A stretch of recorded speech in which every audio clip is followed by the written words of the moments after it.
28. Menjadi murid khusus Sekte Naga Biru.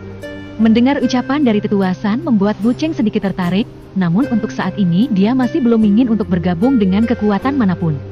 Dan masih harus menyelesaikan urusannya di kota Liyuan sebelum meninggalkan kota ini. Ada banyak keuntungan yang bisa kamu dapat jika bergabung dengan Sekte Naga Biru. Selain mendapat bimbingan dari seorang guru, kamu juga akan memperoleh sumber daya kultivasi. Lanjut Tetua San. Tetua San, terima kasih atas tawarannya, namun untuk saat ini saya masih belum berencana untuk masuk ke sekte manapun. Saya masih belum bisa meninggalkan kota Liyuan untuk saat ini. Jadi saya harap Tetua San tidak tersinggung dengan penolakan saya. Mendengar ucapan Wu Cheng, manajer Sean dan Putri Yanli sangat terkejut dengan penolakan Wu Cheng. Apakah bocah ini tidak mengenal Sekte Naga Biru? Atau apakah dia memang bodoh? Ribuan jenius muda di Kekaisaran Wang setiap harinya mengantri untuk masuk sekte. Tapi bocah dari kota kecil ini menolak tawaran untuk masuk sekte. Bahkan kultivasinya saja belum cukup untuk menjadi murid luar sekte. Dia malah menolaknya tanpa berpikir panjang. Kalau saja para jenius di luar sana mendengar ini, mereka mungkin akan memukulinya hingga tak berbentuk. Mereka dengan segala daya upaya berusaha untuk masuk salah satu sekte besar seperti Sekte Naga Biru. Tapi dia menolak tawaran masuk sekte tanpa pikir panjang. Tetua San yang mendengar ucapan Wu Cheng hanya mengangguk ringan. Dia tidak terlalu terkejut dengan penolakannya. Bagaimana kalau begini saja? Kamu akan menjadi murid khusus Sekte Naga Biru. Dengan begitu, kamu bisa keluar masuk ke Sekte Naga Biru kapan saja. Ini adalah hak khusus dari murid khusus. Tetapi ketika sekte membutuhkan bantuanmu, maka kamu wajib untuk berkontribusi. Ucap Tetua San tak putus asa. Mendengar ucapan Tetua San, manajer Sean semakin melotot. Apakah itu tidak berlebihan? Dia kemudian mengirimkan telepati kepada Tetua Song. Kultivator yang mampu mengirim telepati adalah kultivator yang sudah berada di ranah jenderal ke atas. Lama Wu Qin berpikir, tidak ada salahnya juga untuk menjadi bagian dari Sekte Naga Biru, selagi dia masih bisa keluar dengan bebas maka bukan masalah besar. Bagaimana, apakah kamu setuju dengan syarat itu? Tanya Tetua San lagi. Baiklah, sepertinya tidak ada salahnya untuk bergabung dengan Sekte Naga Biru. Balas Wu Cheng. Bagus. Itu adalah pilihan yang tepat. Balas Tetua San bersemangat. Dia kemudian mengeluarkan token emas bergambar naga biru, kemudian menyerahkannya pada Wu Cheng. Sekarang kamu adalah bagian dari Sekte Naga Biruku, jadi kamu bisa masuk sekte kapanpun kamu mau. Sebagai hadiah pertemuan kita, apakah kamu membutuhkan sesuatu? Selagi dalam kemampuan saya, maka saya akan mengabulkannya. Lanjut Tetua Song.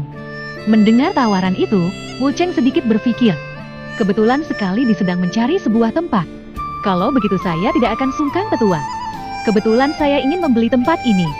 Apakah bisa? Tetua Song yang mendengar permintaan Wu Cheng menjadi bengong. Dia bingung dengan pola pikir Wu Cheng. Biasanya orang lain akan meminta harta atau benda berharga. Tapi dia malah ingin membeli tempat ini. Tetua Song berpikir sejenak, kemudian melirik ke arah manajer Sean.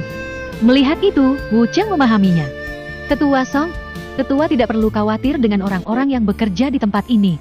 Mereka tidak akan dikeluarkan dan tetap akan bekerja di sini. Ucap Wu Cheng. Baiklah, tidak masalah. Lagian kamu juga sudah menjadi bagian dari Sekte Naga Biru. Tempat ini merupakan salah satu bisnis sekte. Jadi sepertinya tidak apa-apa jika kamu mengambil alih tempat ini. Mendengar ucapan Tetua Song, Wu Cheng sangat senang. Akhirnya dia menemukan tempat yang cocok. Dia kemudian mengeluarkan kantong penyimpanan berisi 300.000 koin emas dan menyerahkannya pada Tetua San. Tetua San mengambil dan memeriksanya. Dia tidak menyangka kalau Wu Cheng memang benar-benar ingin membeli tempat ini. Dia bahkan telah mempersiapkan semuanya. Apakah itu cukup Tetua? Sepertinya ini sudah cukup. Ucap Tetua San. Manajer Sean dan Putri Yanli yang melihat hal itu sangat terkejut. Ternyata dia memang mampu membeli restoran Awan Putih. Dia bahkan mengeluarkan uang dengan jumlah yang sangat besar tanpa berkedip sedikit pun. Ternyata bocah ini sangat kaya. Putri Yanli yang melihat itu cukup kagum dengan Wu Cheng. Pemuda dengan pakaian seharga tidak lebih dari 1 koin emas ternyata mampu membeli tempat ini. Tidak seperti tuan muda sombong dari kekuatan-kekuatan besar yang hanya mengandalkan kekuatan di belakangnya. Terima kasih Tetua. Kalau begitu saya undur diri dulu. Baiklah, kalau kamu memerlukan sesuatu nanti, kamu bisa memberitahu saya. Dan surat-surat kepemilikan nanti akan diurus oleh manajer Sean. Balas Tetua San. Wu Cheng turun dari ruangan khusus menuju lantai dasar. Setibanya di depan pintu keluar, dia langsung dikelilingi oleh 10 orang yang berada di alam pembentukan energi tingkat 6 hingga 9. Mereka dipimpin oleh seorang yang berada di alam prajurit tingkat 1. Di belakang mereka terdapat Tuan Muda Duwang bersama seorang pria tua yang berada di alam jenderal tingkat menengah. "Bocah, matilah!" teriak pria parubaya yang berada di alam pembentukan energi tingkat puncak sambil melancarkan pukulan ke arah Wu Cheng. Wush! Bom! Wu Cheng terlempar ke belakang hingga sampai di depan pintu masuk restoran. Sementara pria parubaya yang menyerang terdorong 6 langkah ke belakang. Terlihat jelas perbedaan kekuatan yang mereka miliki. "Sialan! Para bajingan ini!" umpat Wu Cheng kesal. Jika dia mengeluarkan seluruh kemampuannya, mungkin dia bisa mengalahkan 2 atau 3 orang saja. Tapi ini malah 10 orang. Wush! Serangan kembali datang dari arah samping. Merasakan bahaya, Wu Cheng menyambut serangan sekuat tenaga. Bam! Dia kembali terlempar ke samping. Uhuk, uhuk. Dia memuntahkan sesuap darah dari mulutnya. Sering. Wu Cheng mengeluarkan pedang tingkat emasnya level tinggi dari dalam cincin penyimpanannya. Dia ingin bertarung sekuat tenaganya. Tanpa menunda lagi dia langsung berinisiatif untuk menyerang. Langkah bayangan. Tebasan bayangan. Tring. Tring. Slash. Slash. Bam. Wu Cheng berhasil melukai seorang lawannya. Namun dia kembali terlempar akibat banyaknya serangan. Uhuk, uhuk. Dia kembali memuntahkan darah dari mulutnya. "Bocah, terima saja kematianmu," ucap pria parubaya yang berada di alam prajurit tingkat 1. Para pengunjung yang tadinya berada di dalam restoran, kini berhamburan keluar melihat keributan. Mereka cukup prihatin melihat kondisi Wu Cheng, namun tidak ada yang bertindak untuk membantunya. Tentunya mereka juga tidak ingin menyinggung klan Du. Bukankah itu Wu Cheng? Si sampah klan Wu yang diusir dari klannya akibat menyinggung Tuan Muda Han Fu dari klan Han, ucap salah seorang pengunjung yang mengenali Wu Cheng.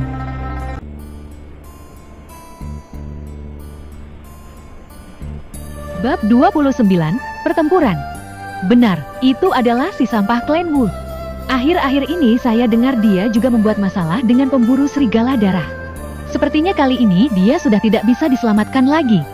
Berbagai komentar terus bergulir di antara para pengunjung yang menyaksikan pertarungan Wu Cheng.